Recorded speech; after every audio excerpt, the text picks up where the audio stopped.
बिस्मिल्लाहिर्रहमानिर्रहीम। अस्सलाम वालेकुम। उम्मीद करते हैं आप सब खैरियत से होंगे और हम आपके लिए लेकर आए हैं एक और रमज़ान स्पेशल वीडियो। और आज की वीडियो में भी हम बात करेंगे रोज़े के हवाले से एक पूछे जाने वाले सवाल के बारे में। और सवाल ये है कि रोज़े में बदरजा मजबूरी माउथ वाश इस्तेमाल करना, इस हवाले से सवाल है। हम आपको सवाल भी बताएंगे और उसका जवाब भी बताएंगे, लेकिन उससे पहले एक इन्फॉर्मेशन जो आपको हम हमेशा बताते हैं वो ये कि हम जो भी आपके मसाइल का हल या आपके सवालों के जवाब लेकर आते हैं वो हम कुरान और हदीस की रोशनी में और मुख्तलिफ हवालाजात को सामने रखते हुए लेकर आते हैं और मुकम्मल तस्दीक और वेरिफिकेशन के बाद आप तक लेकर आते हैं। इसमें कोई भी शक व शुबे की या कन्फ्यूजन की गुंजाइश नहीं रह जाती। इसलिए हमारी ये कोशिश होती है कि हमारी वीडियोस के थ्रू ये तमाम मसाइल, इनका हल आप तक पहुंच सके और आप इन वीडियोस को ज़्यादा से ज़्यादा दूसरों के साथ भी शेयर किया करें। तो शुरू करते हैं वीडियो आज की, जो कि है रोज़े में बदरजा मजबूरी माउथ वाश इस्तेमाल करना। इस हवाले से सवाल पूछा गया कि रोज़े की हालत में अगर मैं बहुत एहतियात से माउथ वाश इस्तेमाल करूँ तो क्या ये जायज़ है?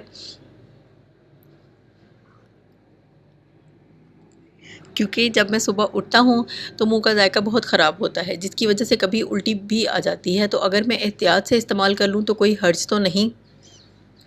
सवाल दोबारा दोहराते हैं कि रोज़े की हालत में अगर मैं बहुत एहतियात से माउथ वाश इस्तेमाल करूँ तो क्या ये जायज़ है?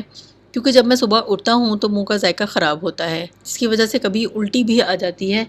तो अगर मैं एहतियात से इस्तेमाल कर लूँ तो कोई हर्ज तो नहीं? तो इनका जवाब हम ये बताते हैं कि गुंजाइश है और इसका हवाला देते हैं मसाइल बहिश्ती ज़ेवर में है कि उसमें मसला एक बयान किया गया कि मुंह में दवा लगाना शदीद ज़रूरत की वजह से जायज़ है और बिला ज़रूरत मकरूह तंज़ीही है, और अगर दवा पेट के अंदर चली जाए तो इससे रोज़ा टूट जाता है।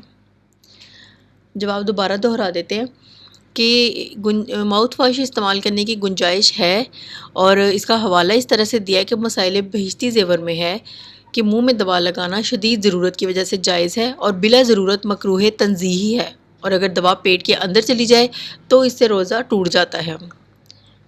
जी, तो हम उम्मीद करते हैं कि सवाल का जवाब आपको मिल गया है। आपका अब आपका कॉन्सेप्ट क्लियर हो गया होगा। तो हम आपसे इजाज़त चाहेंगे इस बात के साथ कि इंशाल्लाह एक और बहुत इन्फॉर्मेटिव वीडियो लेकर आप तक आएंगे। तब तक के लिए हमें इजाज़त दीजिए। अल्लाह हाफ़िज़।